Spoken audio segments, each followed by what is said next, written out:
Right, hello all. Welcome back to the Mag Central YouTube channel, where today we're going to be talking about the Everton match, which happened last night. A very late match reaction by the time this is actually posted. I do apologise. Just the weather's been shit, so I've not actually been able to get out and record. But we're here now, so I'm sure you will appreciate. If you haven't already, then please do like and subscribe. It helps me a lot, and I have a lot of good upcoming content in terms of Newcastle related stuff, so couldn't recommend it enough, and enjoy the video. So the match finished 1-1 last night, which is a piss poor result for Newcastle. A very comfortable game. Everton never really threat all match, but neither did we, is a problem. First half were the much better team and were like absolutely dominating them. Should have been 2 or 3-0 going in at half time, but it wasn't the end of the world at that point. And then in the second half, just never really had the ball, never really done anything with it, and the inevitable happened and we conceded. So it's a pain, but it was bound to happen. It was all going well. Lewis Hall, Elliot Anderson and Harvey Barnes absolutely bossed the left-hand side of the pitch. That trio looked like they worked really, really well together. They looked dead comfortable. They looked like they understood each other's game really well. So I think that's the one to keep an eye out for in the future, possibly. But then Lewis Hall then goes down injured for the second or third time in the match, and is then had to be brought off for Paul Dummett. Now then, you thought, well, I'd like to get this point across now. Dummett is seen as almost a cult hero on social media for Newcastle fans, right? I know people who love him. I've seen loads of people who love him. Yeah, it's because he's local. It is. There's no other reason behind it.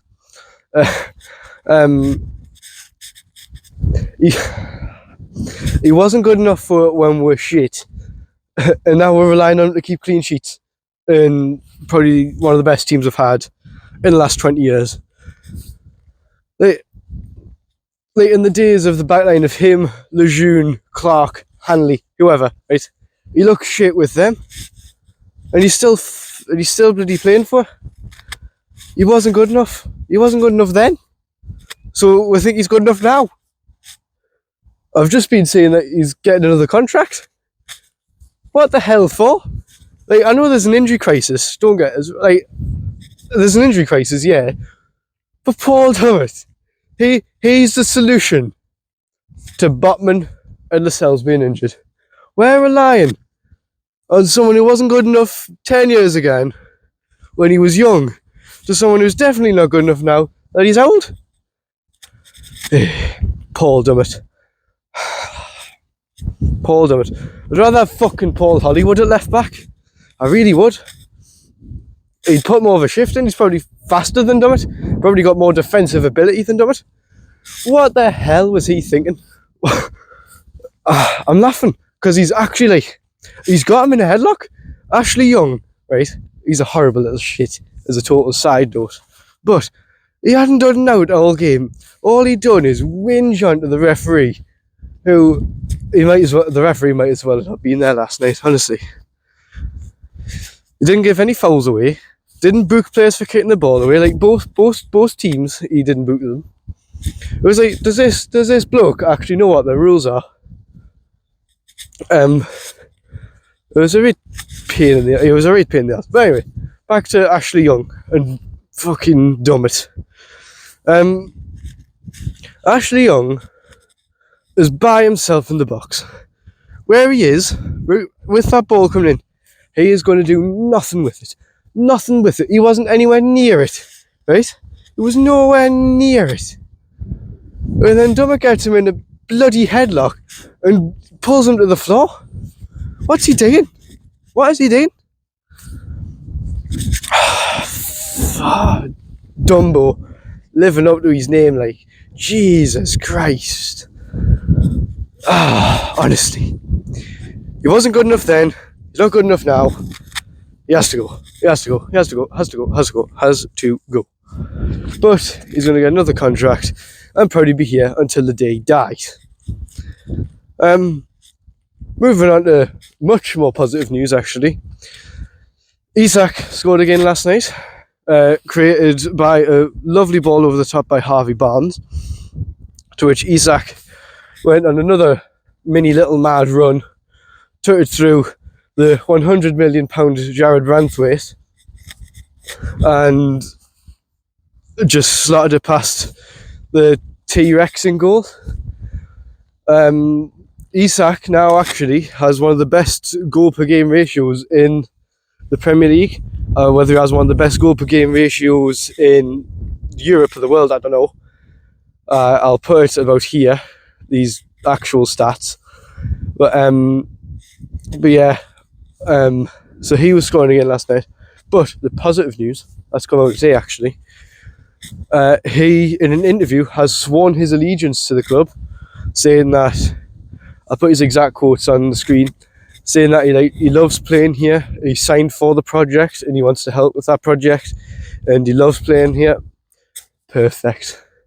Little Arsenal and Tottenham fans thought they were going to get him. Arsenal fans, fair enough. I don't know where the hell Tottenham got the idea that they would spend 100 million on Isak from, but who knows. There was a few inflatable T-Rexes and people dressed up as T-Rexes at the match last night, which is always good to see, to wind up the little fella in goal. In fairness to him, I'm not going to say his name because I think I'll be sick.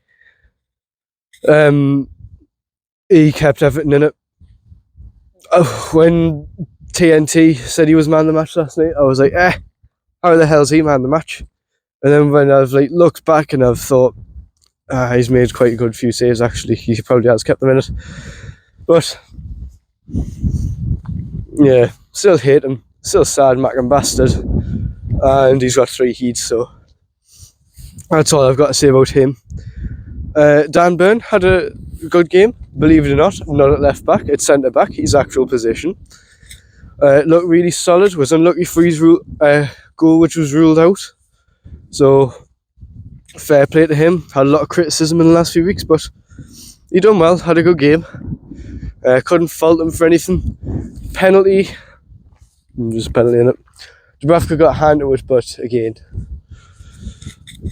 I'm not going to fault him for it. I could fault him for many things, that's not one of them. You just got to hope for the penalty. Bloody typical Calvert-Lewin goal against us. Bugger always scores against us.